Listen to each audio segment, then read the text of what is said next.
Check, check, check. We are 120 seconds away from beginning. Grab your coffee, grab a brownie, and we're getting started. Linka's here. We can get started.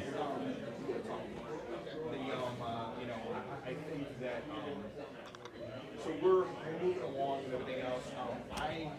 I got into an interesting position where my wife got someday, and she funded about 3 months of me to do this full time. Got a lot done, and everything else, but it's not enough. There's just not enough time for me to go out there.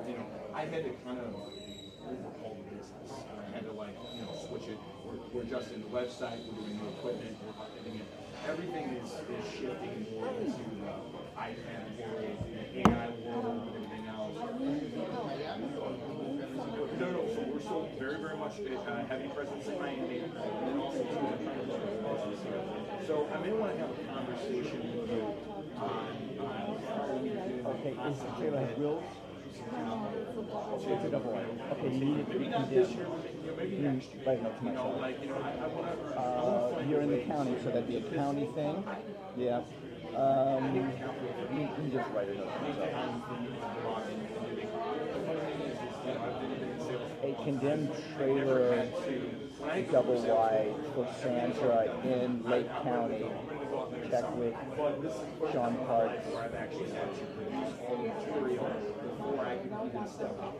So, does that make sense? I've had to revamp really You have electricity in it too? So everything just shut off. And condemned, you want to get that off the top, right? Yeah. So it may be advantageous. We are 28 seconds away from beginning, Chuck. Grab that coffee, that black coffee. All right.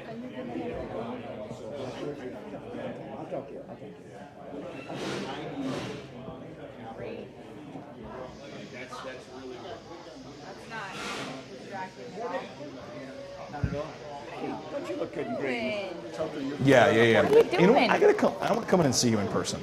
Yeah, I want to come in and see you in person, and then we'll go ahead. And I think I'm already live. All right, everybody, we're down to our countdown. 4 seconds before we're getting started. Harry is here. I'm good, sir. Harry. We are getting ready to start.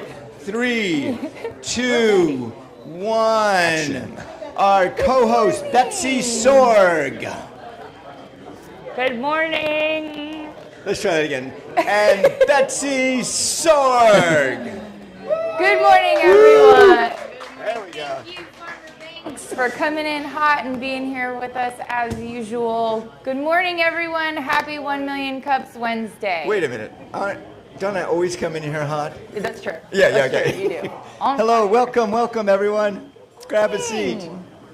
We have extra special backlighting today that's making us all look fabulous for our presentation. So if you haven't checked in yet, please do so. We've got the QR code up here, and there's also some on the tables, so we can keep attendance and let Kauffman know we're here. Yeah, I checked in early during Harry's little new thing that we have, Lee's and Harry's, and I think Linka too. All the organizers are, well, most of us that have gotten our content. So, Yeah, yes. I haven't. Yes. So check in, please. That helps us all. Yep. Oh, you want me to go Also, back you want to one? talk about Fast Track?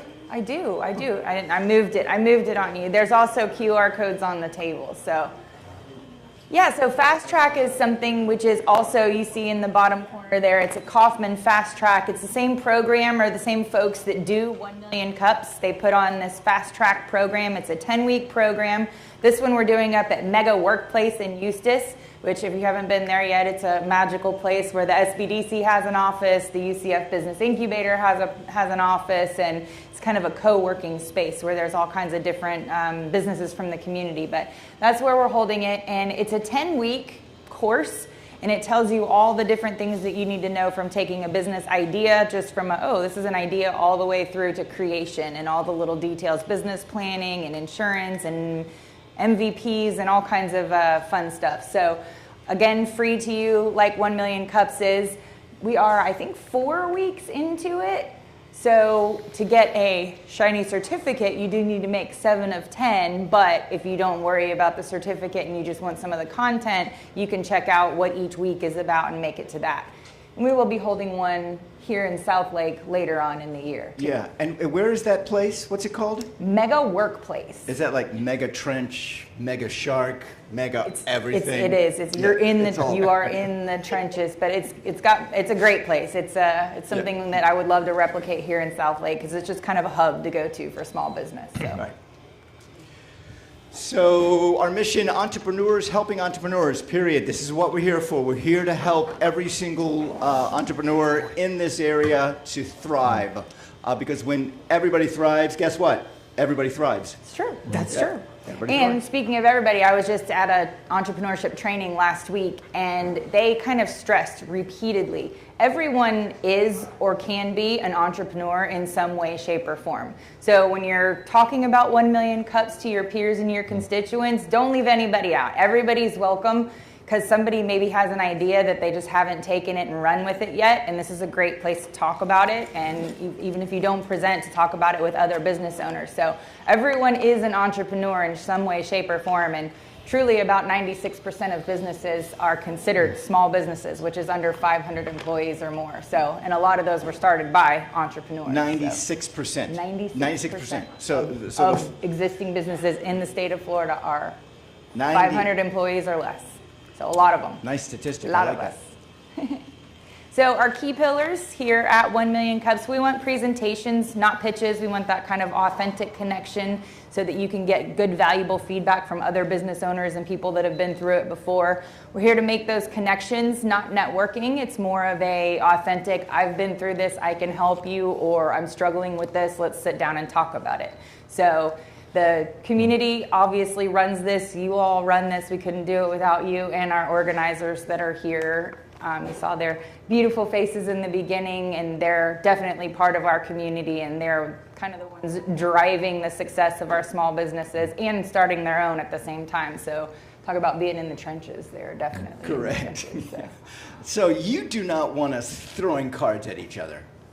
I mean, that's pretty dangerous. But Yeah, and I could go out. Yes. Yeah. So if someone asks for your card, then give them your card. Yes, Yeah. absolutely. So we Keep in want- touch, keep those connections going, keep that person as a resource, absolutely. My card's right there for you. Excellent. Whenever Thank you want it. Thank But you. Yes, and need a magnet on it. Okay. So not Farmer Banks. But, and we want it to be a welcoming space, obviously, for everyone, for all entrepreneurs. First timers, wow, raise your hand if you're a first timer here. Thank you, thank you, thank you. Wow, 1, 2, 5, 1, 2, 3, 4, 5, 6. Awesome. First timers. Thank you all for coming. We're excited to have you. And please, if you have questions, find one of our organizers and ask us all about 1 Million Cups. Yes, and start germinating right now in your brain, like how can you come up here and present? Because we have coaches and we have people that will help you do that. We do. And we want you to present too, by the way. We do want you to present. Look at you. You're learning the slideshow. You've got it Yeah. memorized. So this is another QR code that you can scan. Harry, can we put you on the spot this morning to talk to us about presenters and what we want out of our presenters? Harry is kind of our lead speaker coach, and he's our quarterback for getting our presenters organized. Yeah, great to see all you guys here, and you new people especially. We're happy to have you present. So the way this works is that if your business is 5 years or less, or if your business is pivoting, this is a great opportunity to get some ideas from the team here. So basically the way it works is what we're going to see today with Mark. He'll present for 6 minutes, then there'll be 20 minutes of feedback, ideas being generated from the audience. It's really a great opportunity for people to see what your business actually is, who you're serving, and they will want to help you. So that's really the whole key here versus presenting to sell something. So presenting to get assistance to grow your business and growing it with a team. So 5 years or less, and we're looking for volunteers. We're lined up for the month of May for the most part. So if you sign up today or soon, we'll be looking at late May, early June for your presentation, and we're happy to help you get you rolling with whatever you need. Good. Thank you, Harry. Under 3 minutes. That was pretty good. When you're a professional, that's how it goes. All right, so we've got our icebreaker for this morning. So this is a chance for you guys to participate a little bit. What is the most memorable event you've ever been to, and what made it stick? Was it the food, the people, the vibe? Was it something interactive? What's something super memorable? So yeah, we want audience participation. It could be. I mean, it says most memorable. You take it where you think appropriate. You are streaming live, just as a reminder. So the most memorable event in my life was when I held my daughter for the first time. So understand that my wife and I 30 years ago delivered a stillborn, and 3 years later, I held my daughter Miranda when she was 1 hour and 45 minutes old. And it struck my mind, you said most memorable event, because I cried for 28 minutes, nonstop, uncontrollably. So that probably wasn't what you're looking for, but that's the first thing that came to my mind. That's our most memorable moment. Most joy I've ever experienced in my entire life. She's 27 and a pain in the butt now, but I still love her. Fine-tuning the art of being that, right? Anybody else? Nathan's here you got go, Nate. one. I'll get Nate. Here you go. Nathan, I'm sorry. Nate for short. So I was sitting at my computer one day, and the event was that the annual reports were due on May 1st, and I almost forgot to file mine. But if you have a business and an LLC, like, you really need to file that by May 1st, because it's like a $400 penalty if you don't. And just saving all of that money by filing on time was helpful. From holding the see daughter what for he the did first there? time to. Everybody see, it's almost May 1st. All you entrepreneurs out there, it's people like him that keep us on track. So yes, if you have an LLC or a company of your own, make sure you file your report within the next 2 days, and the $400 will make it stick, right? Yeah. Anybody else? I attended a bar at an event sponsored by Taser, where cops from around the country came in and partied. And I'll tell you what, nobody parties like cops, man. Whew. But it was a fun event. No tasers involved at that No, point? no, Okay. there were no demonstrations at that particular party. I'm happy to say. That would literally make it stick. Lee, I see your hand go up. I'm going to throw one in. So most of you, probably some of you don't know me, but I'm pretty charitable, but I wasn't like that. So my first event of networking was a women referral network up in Westchester in Pennsylvania. And I was asked to greet people. And I was nervous because I was not talkative, but people see the friendliness in me, and they say, great. And then they asked me to be a board, and the next thing is, no, I'm everywhere. So. Anybody else? I petted. I guess you petted. I scratched a Please tell us a what sea cow. A sea cow. A manatee. A manatee one yes, time. a dugong. Is it a dugong? That's the scientific name. I pet one time, and it was spiritual. Yeah. That's very sweet. I like that. So. Is that your spiritual animal? Yeah. That That is. is my spiritual animal. Uh-oh, Glenn, watch out. The mighty manatee IT and Banks. Yeah. Here we go. Spiritual connection. Yeah. Well, thank you all for sharing. So our goal is to support entrepreneurs, and today we want you to be curious, not critical. So we will give you a chance to ask questions of our presenter, to offer comments, to offer advice. Be kind and actionable. Always be kind. Yes. Always be kind. Share one key insight. Try to make it one key insight, and if you have like 3 or 4 you want to share with the presenter, afterwards you have plenty of time. And then share extras, well, after the program, of course. Yeah. Those keep those connections going. Absolutely. So our presenter this morning, leaning on his equipment over there, is Mr. Mark Conway. He is the co-owner of Photog Booth. So he's got over 16 years of experience, which you must have started when you were 18. I started there selling you when I was go. 18.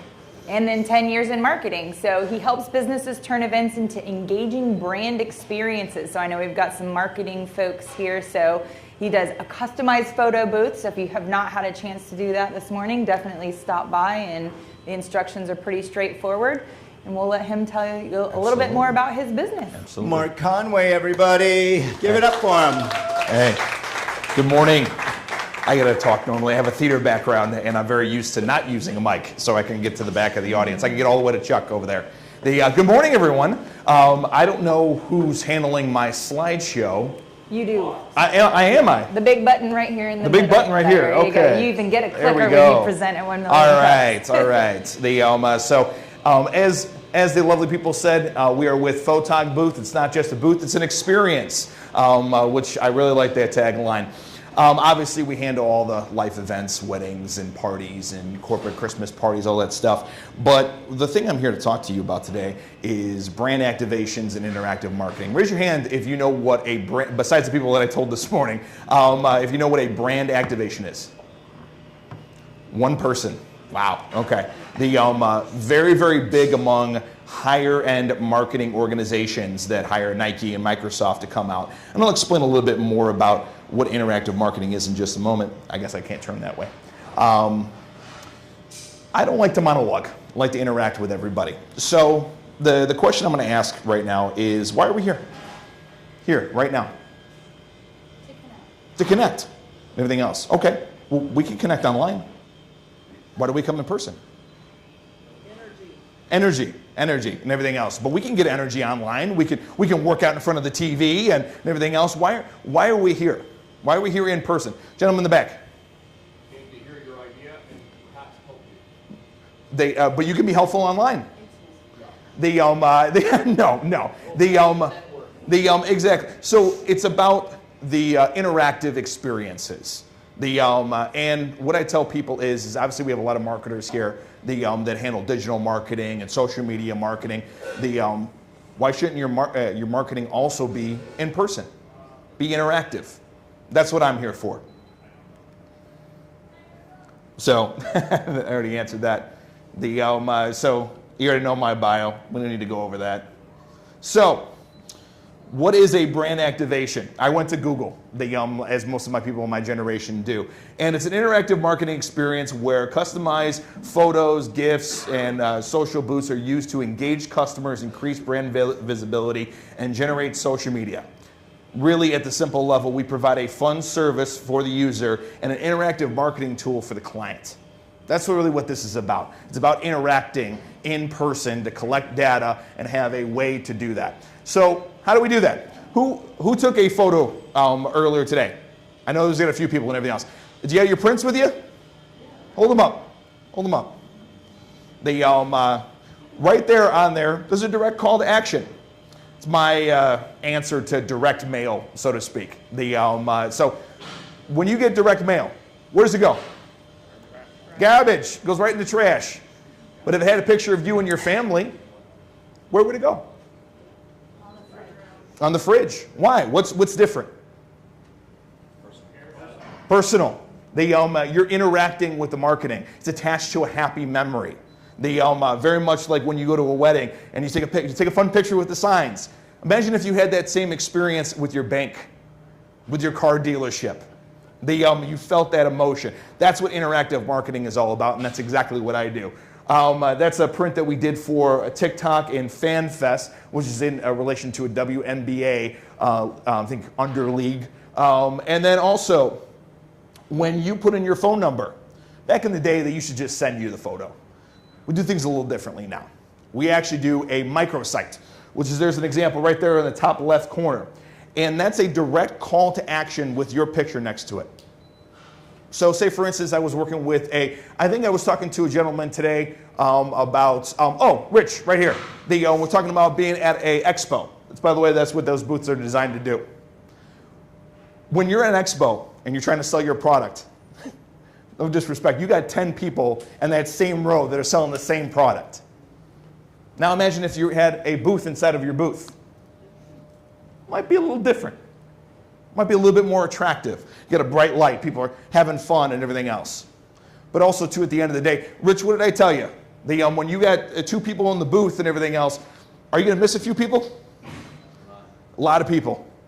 So as you're talking to some of your customers, they're having fun with the booth. But what they don't know is that we're having an interactive marketing experience. When they get their photo via text message, it's going to go to a nice, beautiful microsite, like I said, with direct calls to action right there. Hey, click here. If you didn't meet with Rich today, click here. And then that link goes right to their appointment scheduling. Or maybe they want a little bit more information. Hey, click the logo. We'll add you to our mailing list. It's fun. It's interactive. It's not the typical social media stuff, 10 ideas of why your lawn care company needs to do lawn care. I don't know, I'm making up stuff. Not to say that isn't important, but you've now created a memory associated with your brand. Also, too, is, to be perfectly honest, how much money do people spend on pens and keychains and swag and all that stuff? You've now attracted attention. I got an experience in the film industry, which I've talked to a few people here. Film sets and lights and cameras, they attract attention. When that's on, everybody was like, oh, what's that? Like moths to a flame. So if you got things going on and people taking pictures and everything else, you've now set yourself above everybody else around you. So we can also do virtual backgrounds, which I did today. It's fine, I'm just showing a little example. Now, and as you can see in the bottom left corner, we can wrap those things with vinyl wrap. Match your logo. Look nice and pretty. Here's the one thing that I want to spend a little bit more time. How many times have everybody heard AI in the last week? I went to an expo for photo booths, and I made a joke. I said, if every time they said AI was a drinking game, I'd be dead by the first presenter. But it's a tool, and it's one that we can use. That picture right there, that's AI. That house doesn't exist. But what this does do from an interactive marketing perspective, and it actually says, hey, let me tell you what's a possibility. This is for Fifth Third. What Fifth Third bankings, they offer mortgages, loans. Fifth Third put me in that house. This imaginary house. Also, if I'm working with a car dealership, I can randomize different AI prompts. It's as big as my imagination. So I can literally say, predict my car future, and we'll rotate between a couple different cars. And it'll put them right next to a brand new Mustang with keys in their hand. And they may not have been thinking about buying a car that day. But now they are. It lets them know what's possible. And then also, too, is just very simply, I collect all the information from the text messages, and I can hand that right back over to the business owner. Car dealerships spend a lot of money on skip tracing to try to get cell phone numbers, to get interactive marketing. And also, too, is I can do surveys on the booth as well, which actually would be pretty good for this type of event. Hey, did you have a good time today at Million Cups? Yes. No. You gotta complete my survey before you get your picture. So that's what I'm offering, a different angle for marketing. So Mark, what is your ask? Yeah, let's get to where we can start giving you some feedback from our actionable group here. There you go. There's my ask. I got a couple questions. So really at the end of the day, what I wanted to ask the group was, big marketing companies, they find value in this. Would the small business and medium business community find value in this? And then if so, how can I educate people? Because as you just saw, nobody has any idea what this is. Like, yeah, maybe they saw a booth at the mall that Nike put up. But they're like, oh, it's Nike, I can't afford that. But you can, it's not as much money as everybody thinks it is. But really the ask of the group is there value here for the small, medium businesses? And also too is, how do I properly educate the general public? Because as you can see, it's not really on their mind. But I did see a lot of people going, oh, I didn't think about that, I don't think about that. But that's my task. I have to educate the people. And then also too is, where can I go? What type of events can I attend to get that messaging out? This is an interesting and different way to get your marketing message out. Mark Conway. That's it. Mark Conway, everyone. Thank you, Mark. That's it. Wow. So let's focus in on some of these. See what I did there, camera? No. Let's focus in on some of these individually. If you guys have ideas already coming to you, what events or organizations would you see something like this being an effective, different way of marketing? Nathan in the back. And you know, at a lot of the chambers, they have these kind of events happening. After hours events, ribbon cutting events, these kind of things. So, Thanks for kicking us off. Ken. Actually, I'm not answering Betsy's question, but I have a question for Mark. Yes, yes, sir. Ken Rose, Minuteman Press, we have Rockstar Expeditions, we have multiple companies. We won Best Business Booth at Taste of Southlake in November. Awesome. And so we said, how do we build on that best booth? I love this idea. So my question to you is this. As a travel business, is somebody able to take their photo with a backdrop of where they want to go to, like I want to visit Hawaii, Sure. and then we can utilize that information from your device? Is that something? Yeah, well, I think the simple answer is yes, but, Okay. but I was wondering, can you expand on that a little bit? So in order to attract more leads, I see this as a great tool to be able to do that. Yeah, absolutely. Because now it's something interactive that they can use. How does the information go from there to us? And what can they create in front of it in a short period of time? Are they just taking their picture? Are they... Oh, yeah. Oh, absolutely. That's actually a great question. Let's answer the first part first. Okay. We can create anything we want. AI prompts are as big or as vast Okay. as anybody's imagination we could possibly get. The list goes on, and I could show you several different examples of that. And also the backdrops are anything you want. The visual backdrops are great when there's limited space. So we can put your logo and create a step and repeat in a virtual sense. So yes. And then also too is from the interactive marketing perspective, it's ingoing and outgoing. So the outgoing is the microsites. So when they punch in their thing, they're getting a text message with their picture that will permanently stay there. Also the survey data. The when they get there, hey, you know, did you like this? Would this be valuable? So on and so forth. You can put whatever you want in the survey. And then also I'm going to hand you over all of the text messaging and emails. Typically, when we're working with a large quantity of people, I like to do emails because the email marketing laws are much easier than the text message marketing laws. But if I'm dealing with a car dealership that normally does that text messaging on a regular basis, that's perfectly fine. We could put disclaimers in here as well saying, hey, we're going to collect your information and we'll mark it back to you. Do you agree with that for any kind of legal purposes? So it's ingoing and outgoing. The incoming is the survey data, the text messaging and email information. The outgoing is obviously the calls to action on the actual prints, and then also AI, and then the microsites that will have direct calls to action in here. Hey, book You an could appointment. provide Ken a list of yeah. if he's the cruise planner or the party planner Yes. of everyone that took $1 those. million question is that do you rent the machine for the event? Is it a big buy-in to rent it? Is it? No, so and that's my favorite Because that's question. $1 million question. My favorite question. So let me ask you, your business person, everything else. With all these services, let's say we did the cream of the crop for a whole day, AI, prints, digital, virtual background, the whole 9 yards and everything else. What do you think that somebody like you would pay for that? This is part of my question too. Okay, so for like a Taste of Southlake event, which is about 3.5 hours, for me, $1,000 to $1,500 would be a worthwhile. Why don't you repeat that number one more time?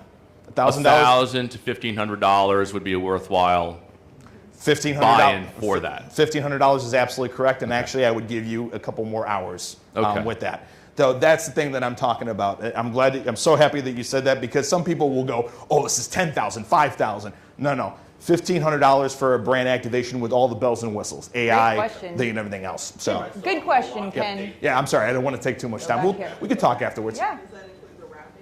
No, wrapping, we have to do it separately because I gotta go out. I gotta go out for that. As far as organizations, I'm sure you're familiar with South Lake Chamber. Yes. They have the speed dating on the first Friday. Yep. I would think getting there early and letting people get some pics, and then, of course, staying a little late, might be an option to present that to multiple businesses and see where they're at. Because, of course, weddings, large parties, fundraisers, would obviously be a great event for you. Thank you. I love fundraisers. Oh, there's somebody here. I don't want to take any steam from anybody about this. This gentleman's first, and then we can go right here. And so this Friday is First Friday, Yes, sir. and I'll be facilitating the meeting. Oh, well, So then I better talk everyone's to you. invited. You should come join us. It's a I great should idea. do that. There you Thank go. you. Question. Connections already happening. This young lady. Oh, right here, and then we'll go. Yeah, we'll Yeah, pass the quick mics question. around. Yes, sir. How is this is this a thing? Do you have an attendant that runs this for you, or is this all automated, or how does this work? So yes, I always have an attendant, especially when we're involving with print. If we have a just digital, I can negotiate price for non-attendant. I personally always like to have an attendant. That's something that makes us special, and it gives me peace of mind. Helps me sleep at night that somebody's there. One of the applications I could see that we might be able to use for this would be, if we have an event where people are coming in to do stunt training and that type of thing, and they have somebody with them who doesn't want to do that, maybe we could get a picture of them, as a stunt performer doing a fall or whatever, and set it up like that. So I can see a lot of different applications here. I'm gonna go home and write some new AI prompts. So I'd like to address the bottom right hand, how can properly educate the businesses and organizations. Absolutely. I am a musical comedian, a touring comedian, and when I consider people that are willing to do sponsorships for different tours, those sponsorships get an opportunity to have time to share from the platform why they're a sponsor, how they do what they do, because you never know, like in a grand audience or even an audience of 500 or plus people for a comedy show, the diversity in the room is gargantuan. So that might be a way that you can educate people that are in business in the room while they're having a good time, because we all know if you're having a good time, you're going to spend more money, right? So with businesses and organizations, I think that could be a benefit for you. Thank you. Thank you so much. Nathan. Hey, Nathan. I would really recommend, trying to identify who your ICP is and actually looking at who could actually buy from you. The majority of people that we're kind of discussing here might pay $400, $500 for a booth, and if you're another $1,500, that's most people's entire marketing budget. Sure. Whenever it becomes, what we're actually talking about. So I don't know that your ICP is going to be defined well at the moment, based on the questions that you're asking, and I think you really need to look into that specific component of what you're trying to approach. ICP? Ideal client profile. Customer profile. Yeah. Intended May customer profile. Linka, go. Hi. Hey. So I know you, I know the product, and my question to you would be, I would really like to know, to help you, what has worked in the past and what has not, and if you have not been converting, if you have been able to identify, or if that's the question you're asking, what is it about your presentation or your product that might need a little bit of a refinement? I totally agree about the ideal target market, right? The price for me, for example, as a business owner, at this point in my journey, as a startup business owner, steep. It's a little bit too much. But perhaps there's a gap in my understanding, full understanding, perhaps, of the value that you're offering. I actually know the value. I'm just saying that for the sake of the conversation. But what has worked for you in the past when you converted, and what has not, and how can we actually help you identify the gap that's missing right now? Fair enough. And I actually believe that, you know what, and I just want to do a quick raise your hand. Let's say money was no object and everything else. Raise your hand if you would find value in this. Okay, so then it's just a matter of, is the value enough versus the price? I think that this also is me introducing this to a newer market. In Miami, this where a lot of my business is, this is second nature. Like to them, this is like, hey, I got a golf opening, I got this opening, let's go do it, and everything else, and they find a value in that. But again, even to them though, they have to recognize budgets and they have to recognize value and cost and so on and so forth. I think that the biggest thing is because I always believe in value versus cost. People make justifications all the time to spend an enormous amount of money if they find value in whatever. Disney runs almost 24/7 for that reason. So I think that's the biggest ask, is trying to find a way to educate people on why this is a value. And the simple answer is that it is, and again, back to ICP, this is specifically for people that already have an audience. that comes to a physical location, a physical area. That's really what the ICP is. A large enough audience to justify the cost from a marketing perspective. That really is. You have an audience that's there in a physical sense, like this, like a car dealership sale, like a expo, like a bank open house, like a real estate agent who has an open house selling a house that's already driving into traffic, but it's organizing and streamlining the marketing of those individuals that came in a fun and creative way that kind of goes under the radar. You don't know it's marketing. So that's really what it really is. Up here in the front. Hope that We'll go answers back the to question. Yeah, to piggyback off of that, Sure. maybe help you. So do you have back-end data to show the return on investment? Like you're giving him leads, so then are those leads converting? That would be some data that might help. Sure. And then really at the end of the day, that's a good question. The simple answer is no, and I'll explain why. Because really at the end of the day, we're a data collection. We're not we're collecting data, and I could collect all this wonderful data, but if he doesn't do anything with it, then I can't do anything. Now, that being said though, when it comes to the outgoing, the interaction, I got data for days. Oh, this person downloaded this, they clicked on this link, they went to this many times. I can show the data for the whole thing. I can also show the data for all the surveys. So I have actual actionable data of the interactive part of the actual microsites and things like that. But when it comes to the collection of data and the outgoing, that's just me delivering the data. Okay. I'm going to answer your question on the top left. I would look at, based on especially Ken's question, and we're talking about is events and organizations, CVB, the Convention and Visitor Bureau of Orlando. There are thousands of trade show booths being set up every day in the city, all over the city, but specifically at the convention center. Meeting Planners International are places where you'll have thousands of opportunities a year. You only need a few to hit on that might consider using this. Okay. And I don't know how you would get into those organizations specifically with this tool. Also remember that you need to be able to distinguish yourself when you're competing with this. Yeah, sure. Right?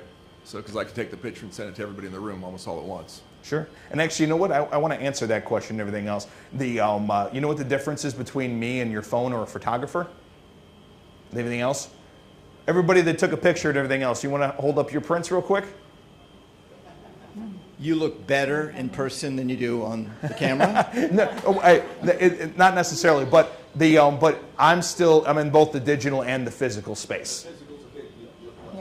Yep. Ken, what you got? Well, I think that the questions that come up are, well, cost is a factor. Sure. So the way that I look at it, because I've been in the marketing realm for 40 years, so I understand marketing, print, all that media.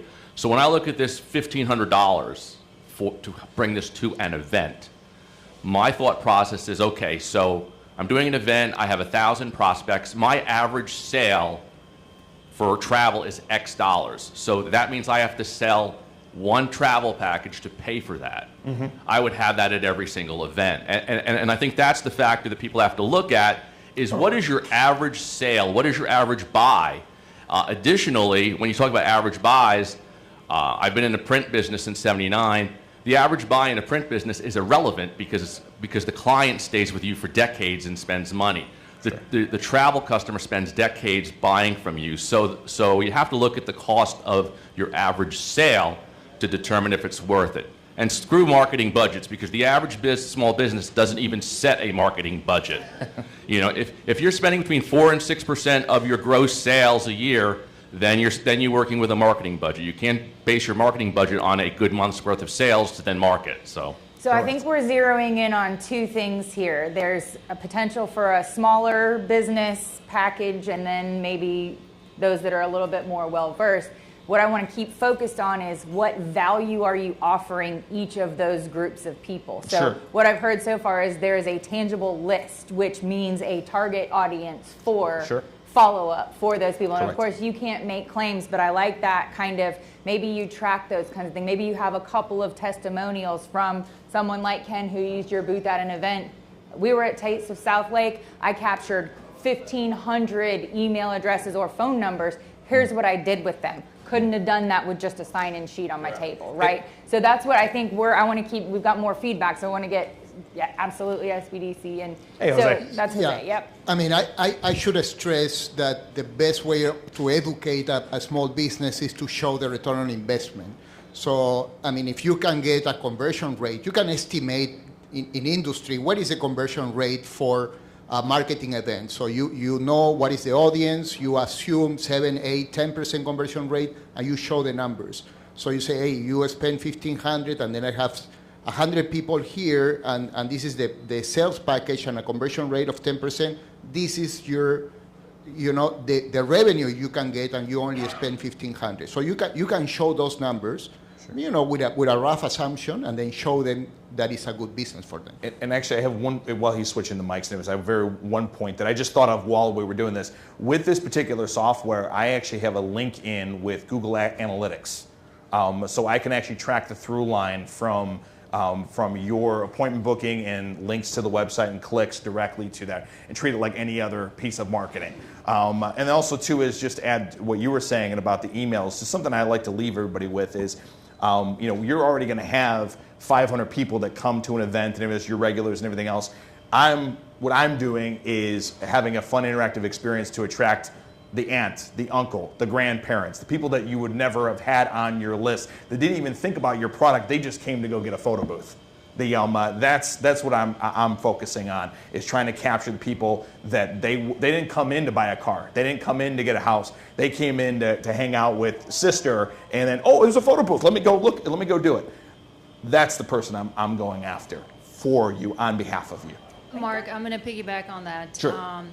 So for me, again, and I'm looking at it as a business owner, Sure. every dollar matters, every single one. There's two ways that I might consider. The entertainment value, because from my business, honestly, uncle, aunts means nothing. It's just they had a nice time, so maybe they print something on the fridge, but not really my target market. Sure. If the entertainment value, if I'm evoking the emotion to provide that so the families can have conversations over a dinner table, awesome, great, right? So that's the value. But for me, for example, $1,500 spending on Google ads, Facebook ads, where I can target and retarget and constantly go out there, $1,500 is a lot of money. Sure. Show me or I would want to see why your product is better than that. What am I gaining using your product, and how it's better than targeted ads that I can purchase for $1,500 on Google, which is very important for my business growth, especially geo-targeted. Sure. And Facebook marketing. Again, grown my Facebook presence, Instagram, and you name it. And that's where I'm seeing the disconnect as a business owner. Sure. And I can actually answer that in 20 seconds. Maybe not 20 seconds. So what I'm selling is the emotion, is the interaction, the ability to have a memory. And I understand that Google is very powerful. Don't get rid of it. Like I'm in tandem with Google. But what I'm selling is the tangible memory of being at your event and then associating your brand with something positive. That somebody can discuss and have awareness and have an actual physical attachment to the product. That's what I'm selling. With Google, Google's just Google. It's a list of products. It's a list of businesses. I have a picture. Well, Google helps you connect to people. Sure, I understand. And by the way, both are very, very, very good. I'm not telling you not to use Google, but what I am offering is to get into somebody's home, and have a happy memory associated with your brand. That's it. I think that's a great kind of zeroing in to articulate what it is that you've told us about what you do and how the equipment works and all of that. And I think that's what we're looking for. And we have definitely zeroed in on, again, two different kind of camps here, where people who say, I'm not worried about my marketing budget, and then those that are truly, Sure. scratching and clawing to reach new folks and things. So I think what you said there, which Glenn is recording all of this, and you'll get a lovely synopsis using AI to summarize all of it so that you don't have to write things down, but that will give you kind of some talking points, I think, that will answer a lot of these questions. Is, I think, a clear, succinct message, and then some flexibility in acknowledging if people are going to invest with you, which at this point for a lot of our small businesses here, it would be an investment for them. Sure. What quick and dirty elevator pitch style do they get for that? So I think we've kind of peeled that back here. Does anybody have any closing remarks? Because we do have an extra shot today. So. If you could do an example, a example on what exactly you do and that is? I mean, can you perform an example? Yeah, absolutely. Well, I'd say I was gonna say in closing and everything else. Anybody that didn't get an opportunity to come up and do something with me and get a picture and everything else, come up afterwards. I'll be here for the entire time. We can do it together. So, Mark, we do a photo of everybody at the end. Could that be the one that makes the photo of everybody? Unfortunately, no. It's not designed for that particular type of use. But everybody that didn't get one and everything else, on your way out, by all means, please step up. I can show you exactly what it is in real time. Excellent. You will have your tangible memory of the experience that is 1 million cups today, and you'll come back. Right. Harry, do you want to finish with something? Nope. All right. Nope. So here is Mark's information. If you guys think of more things or you find a need for this at your event, that would be wonderful. Here is his contact information. Mark, I have a question for you. I have an answer. Actually, we have a question for you. Okay. Could you give me the answer first? I can't. I'm not psychic. Okay. What can we as a community do for you? I think that you helped out a lot. Like this is the number one thing. You helped out a lot and everything else. But for those who raised their hand and said, I find value in this and everything else, talk to people. Talk to people that are looking for something different and who have a lot of people too is people who have an audience already that come in the physical person. They're like, I got all these people coming, but I don't know what to do with them. I don't know how to retarget them. I don't know how to get them engaged. I get a huge crowd, but I don't know what to do with them. That would be somebody that I would love to have a conversation. Not a sales pitch, a conversation. Facilitate connections. There you go. Mark Conway, everybody. All right, and this morning, speaking of manatees as our spirit animals, we have an extra shot from our IT extraordinaire, Glenn Holcomb. He is going to talk with us about what your email address says about your business and why it matters more than you are probably thinking. Probably. I'm in trouble. Good morning, everybody. Quick question before we get started. Have you ever gotten an email from a business that was like johnnytaxes1978@gmail.com? Now, how many of you bought from that person immediately without thinking? Most don't. It's not about judgment. It's about signals that are being sent, and we all do it. We all take those signals. So we're going to talk about free email and why it's it can be an expensive mistake for your business and what it says about your business. So you get emails from two people, no other things, quoting the same project. A Sarah at clearchoiceconsulting.com and a johnnytaxes1978@yahoo.com. Do you have an opinion already about the quality of their business? Just from that? Definitely. Yes. One seems more professional, one seems like a real business. The other one, is it a side hustle? Is it something real? Are they even a real business, or is it some kind of phishing message? And we don't say it out loud, but we think about it, and what happens is we just never answer that person, and that's why businesses get ghosted sometimes, of they're just not seeming professional enough where other businesses are going to want to engage with them. So what we're thinking, is it even a real company? It's a legitimacy signal. Are they cutting corners? You've got a free email. What else are they doing for free? What else aren't they investing in properly in their business? And a lot of that is a generational thing. I'm going to say boomers, Gen X like myself, really noticed it and makes a huge difference. Gen Z, Gen Alpha, less so. They're not looking at it at the same way, but they probably should a little bit. And then when you're seeing it, is it stability? You're using a free email. Are they going to be around long term? They haven't made that investment in their business, and it's not a big investment, and we'll cover that a little bit later of how much work that actually is. Part of your email is marketing. And if you're using a Gmail account, who are you marketing for? Gmail. Google. And I'm sure they are very appreciative, and if they had the time, they'd send you a thank you for it. When you're using your own domain, you're marketing yourself each time. So let's think about how many emails you send out. I got numbers here. So if you send 30 emails a week, that's 1,500 brand impressions a year that you're doing. Now, how many of us send more than 30 emails a week? I'm like 30 emails in an hour. Each time, that's putting your brand and your company in front of your customers. and you generate that brand recognition and that value for yourself. You want to work on your business, not theirs. Free email. It's not built for business. It's built for customers, for end users. Big thing is you don't own it. It's not yours. It's Google's. And at any point, they can cut you off. I'm sure Jackie can tell horror stories of people that have lost access to their email. Google can cut you off for any reason. They think you had a violation. They made a mistake. And who here has a phone number to call somebody at Google to help? It doesn't exist. It's chatbots and AI. And I can't tell you how many cases of people can lose their email addresses forever over mistakes because there's just no one to contact. And Microsoft is just as bad.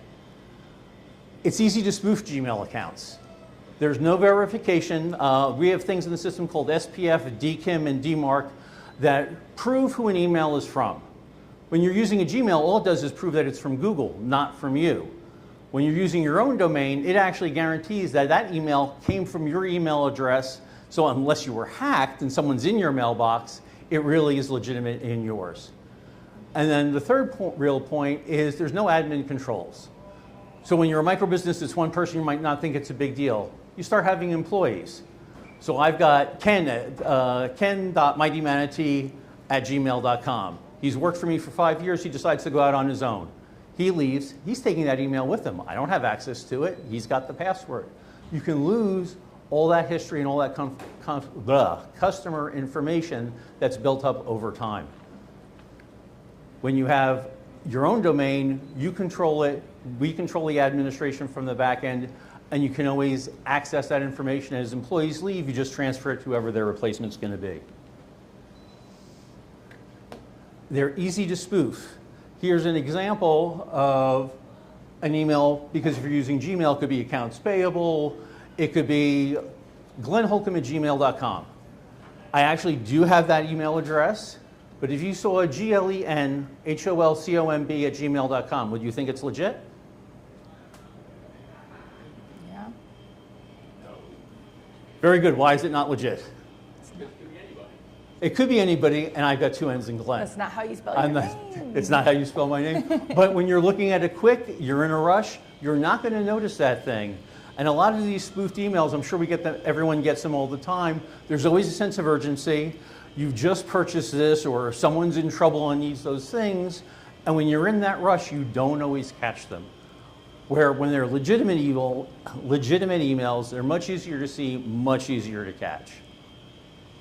So with free email, you're the user. The platform is making the rules. The account can be suspended. Recovery is hit or miss. How many people always remember their recovery passwords or recovery questions that you put in 10 years ago when you had a Gmail account? 2 out of 35 people. And if you get locked, there's no one to call. You're just a guest in their house. When you're using business email, you're the owner. You're controlling the domain. You're controlling the users. You can add them and remove them. It can scale as you grow. When you're the landlord, you're maintaining control. And then you can add extra protections on email, which you can't on free mail. You can do backup. You can do security awareness training. You can do phishing protection. None of those things you can do on free email. But it's expensive. It's complicated. No, it's not. Domain names cost between $12 to $20 a year. Cheaper than a 1-month Netflix subscription. Business email from Google and Microsoft are between $6 and $12 a month. So for less than $15 a month, you can control your own email. It's about 20-30 minutes to get it set up correctly if you do it yourself. Or you can always work with a professional and they'll take care of it. We do it all day long. I do ask, if you do set it up yourself, please don't use GoDaddy for email. They're just horrible. Testify to that. I just did all that. It's a pain. GoDaddy is the one company that limits your access to the back end, and then as you want to expand, you can't, and then you have to move off of them. And it's for like $1 cheaper a month for the mailbox. Go directly to Google or Microsoft when you're setting it up. So your fix is simple. Buy your own domain, pick a platform, Google or Microsoft. It's what you enjoy working in, it's what you're comfortable with. Their equivalent is like Apple and Windows. It's a computer. It doesn't matter which one you pick. Set up your email and then just use it everywhere. Put it on your business cards, your websites. One of the biggest cues that will throw people that you're not doing it right is you spend all this money, you got a website, you put your business cards, and you're still using that Gmail address. It's like, you couldn't go for the extra $6? So it sends those real signals. So it's something most people don't always think about it, but everyone notices when people are using free email and didn't take that extra time. Any questions? That went fast.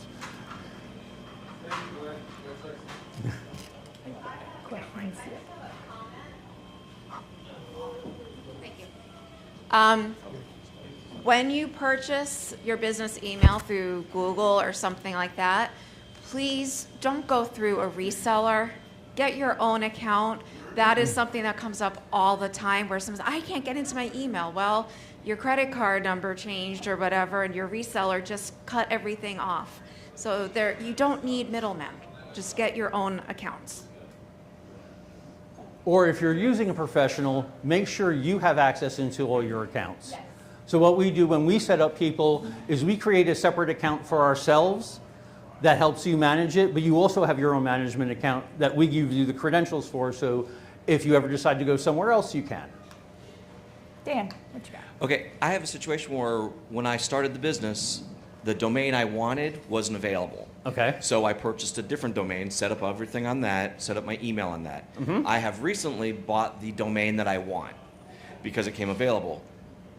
Is that able, can I transfer everything over? You don't even need to transfer things. What you want to do is add that new domain into your existing accounts, add it to each of the email accounts, and then make that the primary and your old one an alias. Okay. So anyone still emailing to the old accounts, it still gets delivered, but all new mail that you're sending is coming from your new domain. Okay. Because I've done that with the website, but I've not done that with my email Yep. account. Okay. Cool. Nathan. Whenever you choose to get these domains, please buy them yourselves. Don't trust the marketing company to do that. I cannot tell you how many due diligence conversations I've been in where people don't have access to the email that runs the entire brand of a company that's worth a couple $1 million. And if you really want to lose value in your company, just try not to own any of it. Ouch. Zane, what you got? Yeah, I was just going to say, you can probably elaborate too on a problem of email spoofing. I've actually had several local businesses here in the Clermont area get attacked with email spoofing recently, where essentially all this means is that you have somebody who's going to take advantage of your email list and send out an email from your domain, because it's actually being sent from your domain, and they can send whatever they want. So they're going to be fishing for information. They're going to say, hey, you need to update your PayPal information, whatever the case. If you don't have your DNS settings set up correctly to prevent this problem, I've had this happen where when I was setting up a domain before, and this was my lesson to learn it the hard way, I didn't set up my domain correctly, and then I started receiving all these emails that was like, why are you scamming me? And I was like, the hell's this? And then I started getting in all of the emails of failed to deliver, right? I was like, I'm not sending out any emails. Why am I getting a failed to deliver? Problem is that there was about 200,000 emails that got sent from my domain to all these victims, and then I looked like the bad guy because I didn't do the correct setup on the domain. So it's one of those really, really easy things to overlook whenever you're setting up a web server and you're setting up your DNS, but maybe you can elaborate on that because it's a major, major weakness that I think a lot of people overlook and they don't understand. That is the pieces I talked about briefly, the SPF, the DKIM, and the DMARC, is that's guaranteeing that an email is coming from the servers that are authorized to send. So what spoofing does is someone is saying they're sending from your domain, using your name, but using other servers that aren't your servers that you've contracted for, and sending to people that you know. The other thing that we see a lot of is account compromise. Someone didn't turn on MFA, their password got hacked, and someone's actually in their email account. So when they're sending those emails, they're not spoofed, their account's compromised, and it's actually coming from that email account. One of the local nonprofits had that happen last year, and it went out as a grant request, and people thought it was real, and it was actually a Google credential harvester that went out. Glenn, thank you so much. We are at the time at the end. Here we are. Yeah, great stuff. Any questions, just find me. And you do a lot of stuff Tuesdays, right? Yes. Yes. So you're busy. We have AI After Dark. We Yes. have the Business Playbook. We have AI After Dark Lab. Yep. Tuesday evenings and Tuesday during the days. Hit up my website or Facebook, and you can see all those things. Or find me in the back. Yeah. Yes. It's right The back IT there. Center for Mighty Manatee. Thank you, Glenn. Thank you, Glenn. Thank you. That guy's brilliant. He does know what he's doing, not just in setting up our equipment and streaming us on 3 different platforms, which you can follow us on here if you want to scan this QR code. Please tell your friends, tell your entrepreneurs. Remember, everyone's an entrepreneur. Let everybody know how much fun we have here on Wednesday mornings and that we're getting useful content and actionable feedback and good information. You guys, again, are what drives this. Our organizers, thank you all for what you do. It's a volunteer organization, and as you can see, everybody puts their heart into it, and that's what makes this thing go. So thank you all for being here. Please get your cheese on for a picture, and let's take our 1 Million Cups finger only out, please. Yes. Stop registering your new email domains and just for a minute. I'm good. Right in front of you, Ken. Okay. 1 million cups. 1, 2, 3. All right. 1, 2, 3. Perfect. Excellent. We'll see everybody back here next Wednesday, 9 o'clock. New speakers and new people. Hey, Ken. Same MCs though. Sorry.